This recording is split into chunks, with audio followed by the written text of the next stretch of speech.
प्रिय छात्राओं, हमने प्रतिनिधित्व के सिद्धांत यह अध्याय शुरू किया था। अब इसमें आज हम प्रारंभ कर रहे हैं अल्पसंख्यकों को किस प्रकार से प्रतिनिधित्व दिया जाता है। मिल महोदय का कहना है कि प्रतिनिधित्व का सिद्धांत लोकतंत्र का सारभूत तत्व है और इसमें अल्पसंख्यकों को पर्याप्त प्रतिनिधित्व मिलना चाहिए, ऐसी उम्मीद है। इसके अभाव में लोक मत सच्चा नहीं कहलाता, अतः लोकतंत्र में अल्पसंख्यकों को समुचित प्रतिनिधित्व मिलना चाहिए। अब इन अल्पसंख्यकों को प्रतिनिधित्व देने की कौन कौन सी पद्धतियां हैं।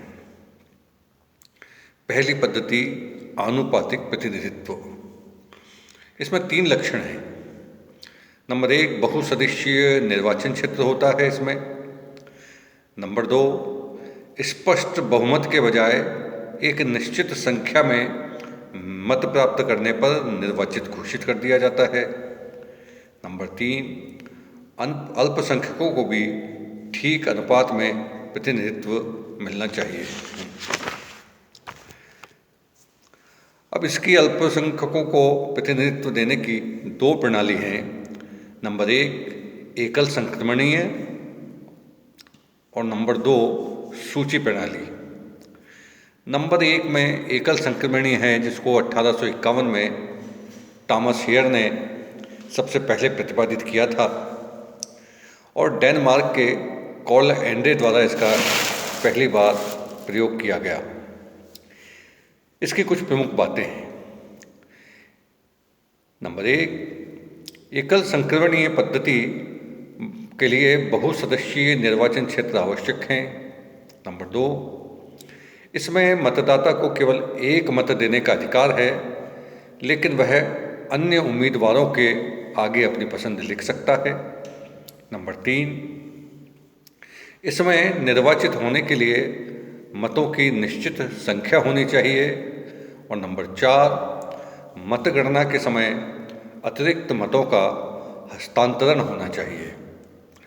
इसके लिए भी एक फार्मूला है जो टॉमस हेयर ने बनाया। उस फार्मूले के हिसाब से इसका प्रयोग किया जाता है। इसी में दूसरी प्रणाली है सूची प्रणाली। इस सूची प्रणाली में प्रत्येक निर्वाचन क्षेत्र बहुसदस्यीय होता है। Belgium, Sweden, Denmark, Switzerland, Israel आदि में इस पद्धति का प्रयोग किया जाता है। इसमें या सूची प्रणाली में व्यक्तियों के बजाय राजनीतिक दल चुनाव लड़ते हैं। ये राजनीतिक दल अपनी अपनी सूची जारी करते हैं। इसमें प्रत्येक मतदाता को उतने ही मत मिलते हैं जितने कि उम्मीदवार चुने जाने हैं। इसमें प्रत्येक राजनीतिक दल को मिले वैध मतों को निर्वाचित होने वाले कुल प्रतिनिधियों की संख्या से विभाजित कर दिया जाता है और मिले मत के अनुपात में उस राजनीतिक दल को सीटें मिल जाती हैं। मैं आपको राजस्थान की विधानसभा का उदाहरण देकर इसे समझाऊं। राजस्थान की विधानसभा में 200 सदस्य हैं। यहाँ पर मुख्यतः कांग्रेस और भारतीय जनता पार्टी 2 प्रमुख राजनीतिक दल हैं, लेकिन अन्य राजनीतिक दल भी चुनाव लड़ते हैं। तो अगर सूची प्रणाली है तो चुनाव में मतदान के पश्चात अगर भारतीय जनता पार्टी को 25% मिलते हैं तो उसके 100x2 यानी 50 उम्मीदवार ऊपर से जो सूची बनी हुई है, सूची में से प्रथम 50 व्यक्ति चुन लिए जाएंगे। ऐसे ही कांग्रेस को अगर 40% मत मिलते हैं तो 40/2 यानी 80 उसके उम्मीदवार ऊपर से चुन लिए जाएंगे। और अगर बसपा को 2% वोट भी अगर मिले हैं तो उसके 4 उम्मीदवार तो कम से कम चुने जाएंगे।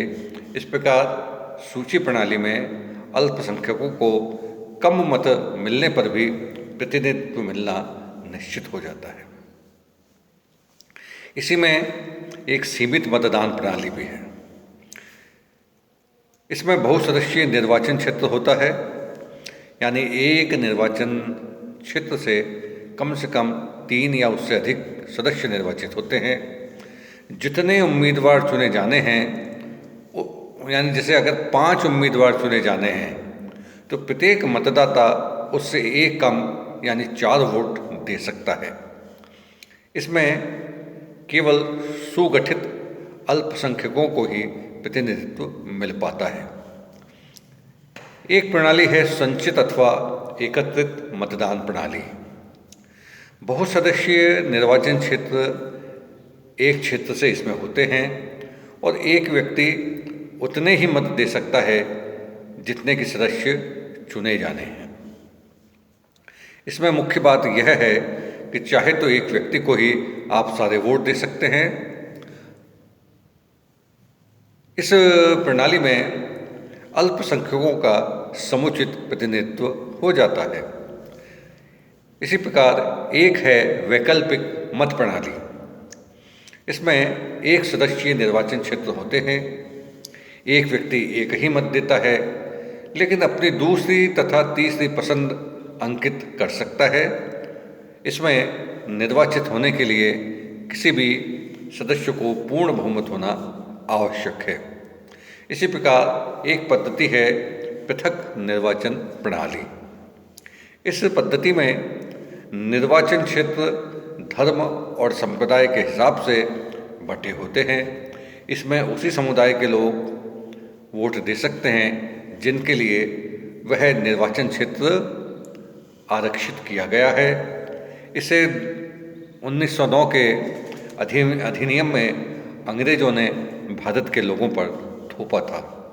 इसी प्रकार से एक अन्य पद्धति है सुरक्षित